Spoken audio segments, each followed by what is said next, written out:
ఈరోజు కమ్మగా చింత చిగురు పచ్చడి చేశానండి. టేస్ట్ చేసి చెప్తాను ఎలా ఉందని.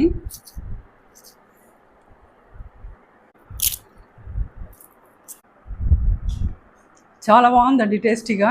ఇప్పుడు ధనియాలు 1 టీ స్పూను, జీలకర్ర 1 టీ స్పూను, నువ్వులండి, తెల్ల నువ్వులు ఇవి. ఇప్పుడు వేరుశనగపప్పు కూడా వేసుకోవాలి. ఇప్పుడు ఎండుమిరపకాయలు కూడా వేసేసుకుంటున్నాను.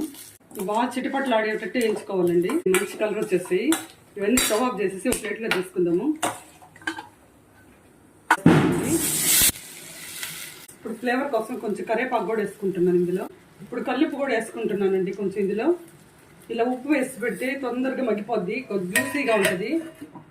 ఆకు కూడా బాగా మెత్తగా సాఫ్ట్గా అయిపోద్దండి. ఇప్పుడు ఈ కారాన్ని బ్యాలెన్స్ చేసేదానికి కొంచెం చింతపండు వేస్తున్నాను.